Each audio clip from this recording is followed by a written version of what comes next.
Epilogue. Harriet was free, but she did not forget her family or her people.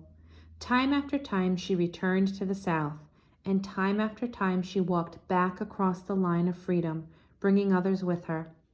Her friends in the North warned her that she would surely be caught if she kept going back, but Harriet was very careful. She often disguised herself so the slave catchers would not recognize her if they saw her. On one trip back to her old home, Harriet even fooled her former master, John Stewart. As she neared Mr. Stewart's plantation, she bought 2 live chickens. She tied the chickens by their feet and let them dangle, squawking from her waist.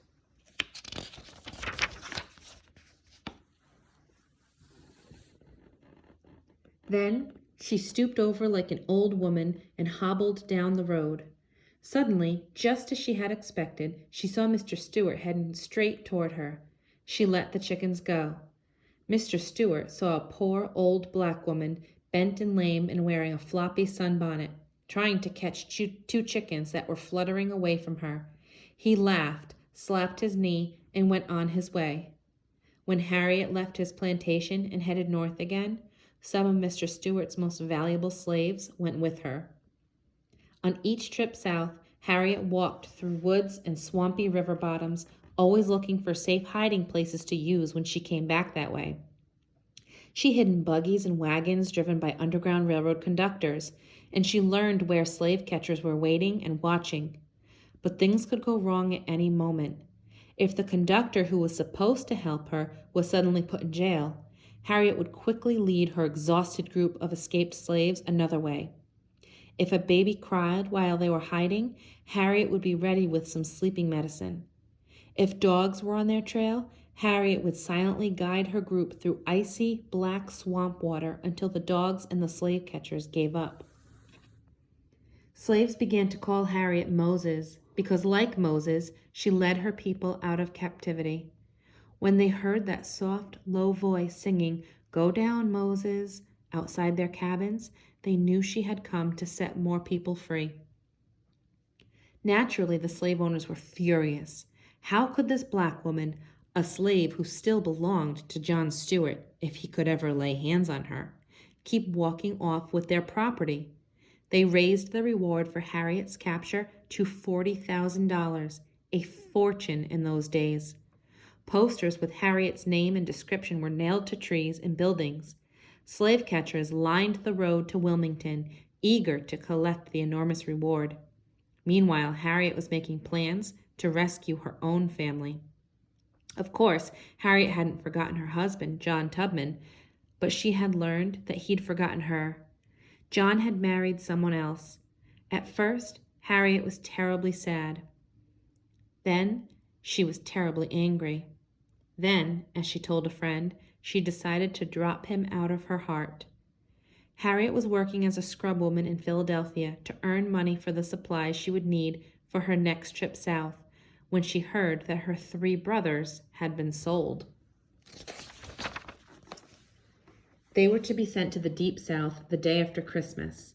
Harriet immediately started out for Maryland, and 1 week later, on Christmas Eve, she slipped into a shed near the family cabin. A small slave boy carried a message to her brothers, and after dark they came to the shed. Harriet wept with joy at seeing them again, but she was also sad because she could not let her mother know she was there. Old Rit would be so overcome with joy at seeing her daughter and so filled with grief that her boys were leaving that others would surely hear and Harriet would be found. So Harriet made a hard decision. None of her brothers or their families could go to the Christmas dinner Rit had prepared for the next day. They must stay away from their mother, lest their emotions give the plan away. Instead, they would prepare for their escape. Christmas was a sad, sad day. Through the cracks in the shed, Harriet watched her mother go to the door of the cabin again and again, looking for her boys. Harriet's brothers wept when they saw their mother's grief. "It's better for her that she not know. It's better that she not know," they said through gritted teeth. But Harriet just had to tell Daddy Ben where they were. She sent a message for him to come to the shed without telling Rit, and soon he was there. But when he entered the shed, his eyes were closed tight and his head was turned away. He hugged Harriet and touched her face and the scar on her forehead without opening his eyes. He hugged his boys too without looking at them.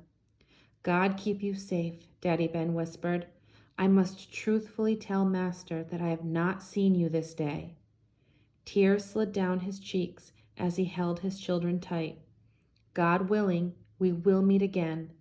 Without once opening his eyes, he turned and left. When it was dark, Harriet and her brothers and their families slipped into the woods and headed north. Back in the master's big house, the Christmas party was noisy with games and laughter. Back in their mother's little cabin, the Christmas meal lay cold and untouched. After leading her brothers to freedom, Harriet was ready at last to bring out the most important slaves of all, Old Rit and Daddy Ben. It would be terribly difficult because the two old people were in their 70s. They couldn't walk through the woods and swamps, and they certainly couldn't run. What's more, Harriet had to get them safely all the way to Canada. In 1850, a harsh new fugitive slave law had been passed. Any slave who had escaped to the free states in the North could be captured and taken back to the South if two white men swore that slave was escaped property. Slaves were not safe anywhere in the United States. They had to keep running until they got to Canada. Harriet made her plans carefully, packed her cloth bag with food, and started south. As she had expected, her mother greeted her with tears and sobs of joy. But Harriet had not expected to find Daddy Ben in jail. He was accused of helping other slaves escape and had been put in an old one-room wooden jail until his trial. Harriet solved the problem of Daddy Ben by finding a slave brave enough to saw through the rickety wall of the jail that very night.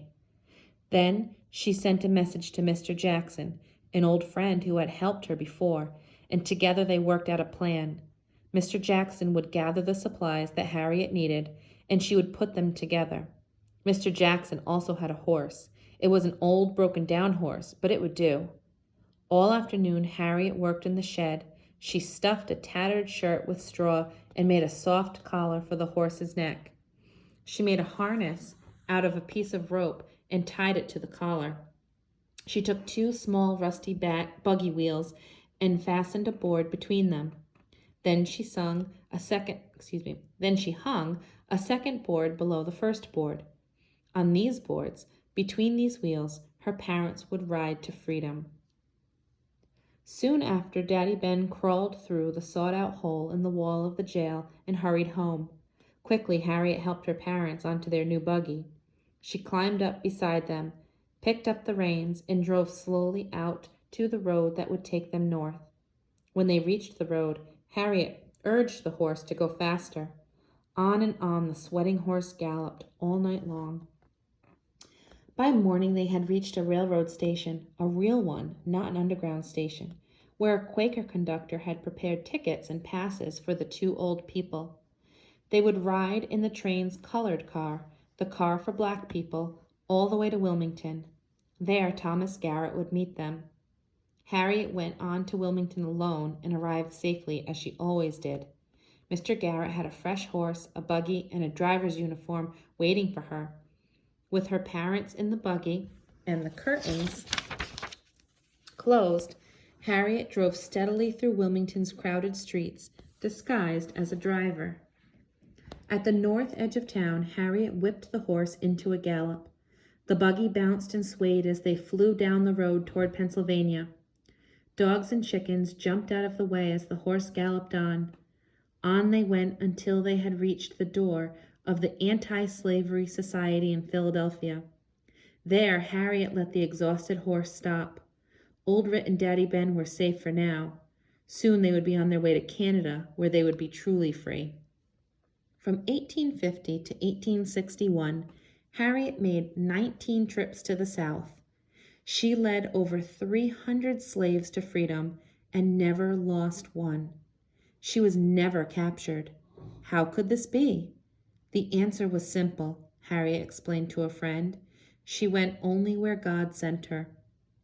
Harriet made her last trip south in 1861, and then she became a scout, nurse, spy, and cook for the Union Army during the Civil War.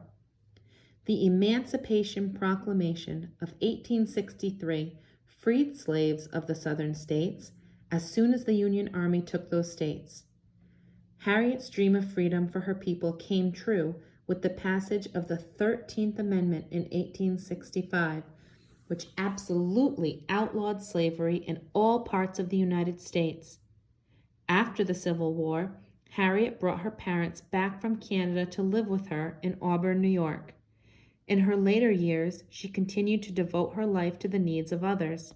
She spoke out for the rights of women and the newly freed blacks. She cared faithfully for her aged parents, and she opened a home for elderly and needy blacks. Harriet Tubman died in Auburn in 1913.